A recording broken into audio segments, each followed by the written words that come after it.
अगर आप तारीख़ इस्लाम का जायज़ा लें तो तारीख़ इस्लाम के हवाले से आपको पता चलेगा कि इस्लाम में जो सबसे पहला फ़िरका बना, जो इस्लाम की तालीमात से हटे, वो पहला फ़िरका था शिया फ़िरका, जिसको अहले तशय्यो भी कहा जाता है। और ये फ़िरका किस बुनियाद पर अलग हुआ? मोहब्बत अहले बैत का दावा लेकर उन्होंने कुछ ऐसे नज़रियात बनाए कि रसूलुल्लाह सल्लल्लाहु अलैहि वसल्लम के विसाल के बाद उन्होंने ये ख्याल किया कि अबू बकर सिद्दीक जो खलीफा बने हैं वो खिलाफत उनका हक नहीं था। उन्होंने साजिश के तहत खिलाफत को हथिया लिया और ख़ुद साख्ता खलीफा बन गए। दर हकीकत हुजूर के बाद अगर कोई खलीफा हो सकता था तो वह हज़रत अली होते थे, क्योंकि हज़रत अली हुजूर के दामाद भी थे, हुजूर के चचादाद भाई भी थे। रिश्ते के एतबार से हुजूर से क़ुर्बत का रिश्ता हज़रत अली का ज़्यादा था। उनका ख्याल था कि हज़रत अली से रसूलुल्लाह सबसे ज़्यादा मोहब्बत करते थे, इसलिए खिलाफत का अगर कोई हकदार था तो हज़रत अली थे। और उन्होंने कहा कि अहले बैत ही नबी के बाद खलीफा हो सकते हैं। अहले बैत जो है, नबी के बाद अहले बैत में इमामत जारी हुई, और इमामत के लिए मासूम होना ज़रूरी है। जैसे नबुव्वत के लिए मासूम होना ज़रूरी है, वैसी इमामत के लिए मासूम होना ज़रूरी है। ये उन्होंने ख्याल को तरतीब दिया, ये ख्याल उनके जहनों में पैदा हुआ और उन्होंने एक फ़िरके की बुनियाद डाली जिसका नाम शियाने अली या शिया फ़िरका कहलाया।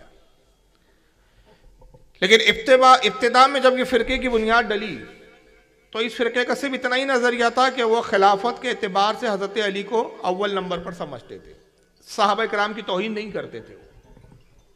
हज़रत अबू बकर सिद्दीक़, हज़रत उमर, हज़रत उस्मान और दीगर सहाबा किराम को लानतान नहीं करते थे। मगर फिर हुआ ये कि इस फ़िरके ने आगे बढ़कर अपनी शनाख्त को बदला, अपनी रंग रूप को बदला, और एक ऐसा बदतरीन शख्स पैदा हुआ जो मज़हब के एतबार से यहूदी था, जिसका नाम था अब्दुल्लाह इब्न सबा। चूँकि इस्लाम के बाद यहूदियत भी ख़तरे में थी, ईसाइयत भी ख़तरे में थी कि ईसाइयत और यहूदियत दुनिया से नापैद होते जा रहे थे। बड़ी तेज़ी के साथ यहूदी इस्लाम की तरफ आ रहे थे, बड़ी तेज़ी के साथ ईसाई इस्लाम की तरफ आ रहे थे। और जब फ़ारूक आज़म का दौर खिलाफत आया तो नतीजा ये हुआ कि कई ईसाई मुल्क जो है वो इस्लाम की हुकूमत में दाखिल हुए, इस्लाम की सरहदों में शामिल हो गए। मुल्क के मुल्क फतेह हुए, यहाँ तक कि कहा गया कि तकरीबन 7.5 लाख मुरब्बा मील के इलाके पर इस्लामी हुकूमत कायम थी। फारूक आज़म के ज़माने में 7,000 शहर फतह हुए, और देखा कि अगर मुसलमानों की फतूहात का सिलसिला ऐसे ही रहा तो हमारे मज़हब, हमारे धर्म दुनिया से ख़त्म हो जाएंगे, सिवाय इस्लाम के कुछ नहीं बचेगा। हम तलवार के ज़ोर पर इस्लाम को ख़त्म नहीं कर सकते, ताकत की बुनियाद पर हम इस्लाम को नहीं मिटा सकते। ज़रूरत है कि एक ऐसी साजिश की जाए कि मुसलमान बनकर इस मुसलमानों में घुसे और दरार पैदा करे इनके अकायद और इनके नज़रियात में और इनके अफ़कार में।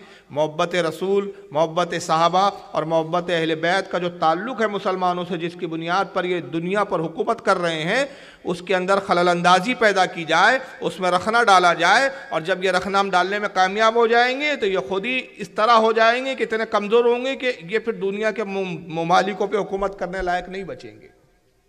एक फितना इनके दरमियान में ऐसा डाल दो कि ये अपने फितने में इस कदर उलझ जाएं कि दुनिया के मामला से ये दूर हो जाए, आपस के झगड़ों में ही ये उलझे रहे। इस काम के लिए जिस शख्स को चुना गया वो अब्दुल्लाह इब्न सबा था, जिसको अरबी दानी, बड़ी फसाहत के साथ अरबी दानी आती थी, बड़ा फसीह बलीग खतीब था, चरब ज़बान था, ज़बान का धनी था, बोलता था, लोगों के दिलों पे उसका कलाम असर करता था।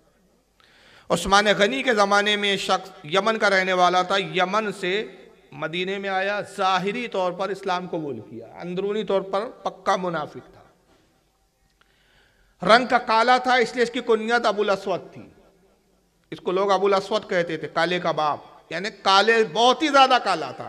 काला ही नहीं था बल्कि काले से भी ज़्यादा, तो कहते थे कालों का बाप है ये, अबुल अस्वद है। बहरहाल ये आया और इसने आने के बाद कूफा, बसरा, शाम, दमिश्क वगैरह इन इलाकों में सफ़र शुरू किया और वहाँ जाता। और इधर सहाबा इकराम मदीने में जो ख़ास जलील क़द्र सहाबा थे उसके साजिशों से उस वक्त वाकिफ़ ना हो सके इब्तिदा में, इसने ये प्रचार शुरू कर दिया कि खिलाफत जो है वो हज़रत अली का हक़ था। रसूलुल्लाह ने अपना वसी यानी जिसके लिए वसीयत की थी वो हज़रत अली थे। अबू बकर ने खिलाफत को गज़ब किया। फिर अबू बकर के बाद उमर ने खिलाफत को ले लिया। फिर उसने ये अकीदा फैलाया कि हज़रत अली रज़ी अल्लाह ताला नऊज़ बिल्लाह मिन ज़ालिक खुदा ही है जो इंसानी शक्ल में दुनिया में आए। और जो कुछ ये जुल्म और सितम हो रहा है, चूंकि दुनिया में सब कुछ छूट दे दी गई है, इसलिए हज़रत अली बावजूद ताकत के कुछ नहीं करते।